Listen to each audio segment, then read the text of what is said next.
wahai Rasulullah, bagi tahu kepada saya amalan yang menyebabkan saya masuk syurga. Rasulullah bagi tahu 5 amalan. Antaranya ialah asyhadu an la ilaha illallah. Siapa yang selalu ucap asyhadu an la ilaha illallah wa anna Muhammadar Rasulullah, dia boleh masuk syurga. Yang kedua, sembahyang. Yang ketiga, puasa. Yang keempat, orang panggil apa? Zakat. Yang kelima, haji. Rupanya amalan yang 5 ni, yang asas ni, yang menjadi rukun Islam ni, semua amalan tu akan membawa kita ke syurga. Akhbirni bi amalin. Tolong bagi tahu kepada aku. Iluni Allahu bihil jannah. Aku akan dimasukkan oleh Allah dengan amalan itu, iaitu dengan berkat, dengan rahmat amalan itu, ya, al-jannah, iaitu masuk syurga. Dia begini, kita tak akan masuk syurga dengan amalan tu, kita dah faham dah. Kenapa pula ustaz tak masuk syurga dengan amalan?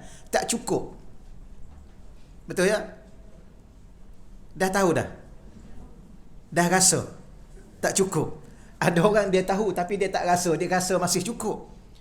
Ya, sebab tu kadang-kadang kita tanya soalan mudah. Kalau Allah timbang tidur dengan solat, mana berat? Kan? Tidur 6 jam, 5 jam paling kurang lah. Akhir-akhir ni makin kurang kan? Ke makin bertambah? Makin kurang lah akhir-akhir ni. 5 jam satu hari, satu malam. Solat? Solat berapa jam? Solat 1 jam aja. Itu pun 1 jam tu kalau berapa minit?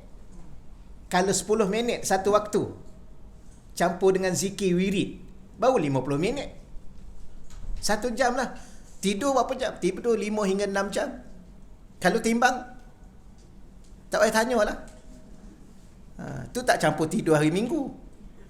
Yang tu tidur hari biasa. Tidur hari Minggu. Tidur masa khutbah. Tak adalah tuan-tuan sekalian. Memang khutbah ni ramai. Saya pun tak tahu. Kadang-kadang saya sendiri pun mengantuk. Wallahualam, kita pun pelik. Ya Allah, kenapa ya? Khusyuk lah. Khusyuk. Boleh jadilah. Alhamdulillah. Pelik, memang pelik. Mungkin puan-puan tak pernah rasa. Saya tak tahu kenapa. Padahal khutbah ni paling lama 15 minit je. Kalau baca betul-betul, tak ada nada, tak ada apa, itu 7 minit. Memang dia hadkan 7 minit. Tapi biasanya dia jadilah 15 minit dengan berhentinya, dengan imam lama kan, dia campur dengan temenungnya. Tak adalah. Tapi subhanallah, memang mengantuk sungguh. Ada hari-hari memang tidur lah, memang tidur. Ustaz, saya pun pernah tidur. Tapi tidur macam ni dah lah. Bukan tidur baring. Tidur macam ni. Kemudian terkejut. Wallahu alam, tak tahu kenapa. Wallahu alam. Okeylah ya, tapi walau bagaimanapun kita dah tahu dah bahawa bukan tak boleh masuk syurga dengan amalan. Ya, kerana ada hadis-hadis Nabi. Ni satu hadis, ada hadis lain. Matan Arba'in Imam Nawawi, kata silap saya hadis yang ke-29. Seorang sahabat Nabi namanya Sayyidina Muaz bin Jabal. Sama juga, dia datang jumpa dengan Nabi. Yang ni terus jumpa dengan Nabi. Wahai Rasulullah, bagi tahu kepada saya amalan yang menyebabkan saya masuk syurga.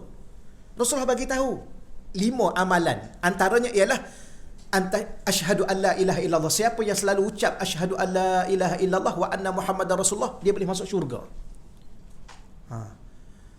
Yang kedua, sembahyang. Yang ketiga, puasa. Yang keempat, orang panggil apa?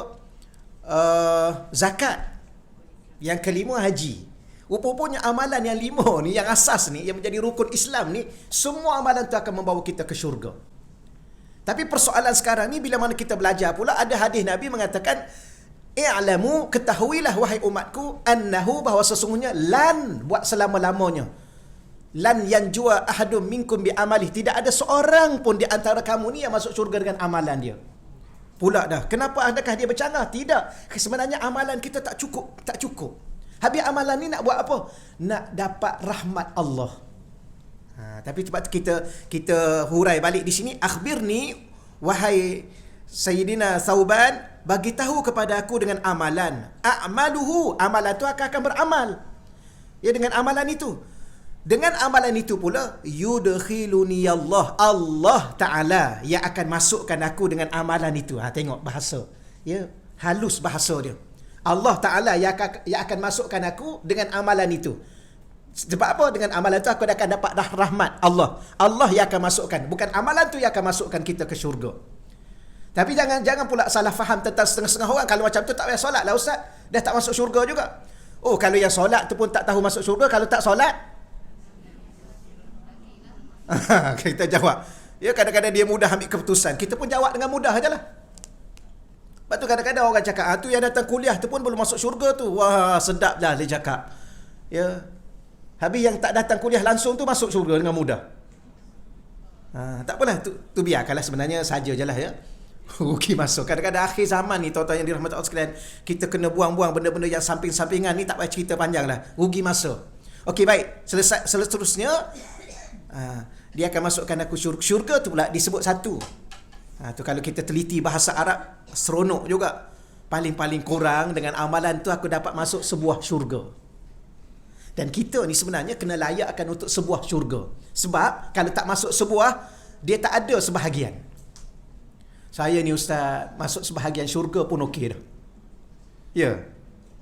Ke tumpang kawan.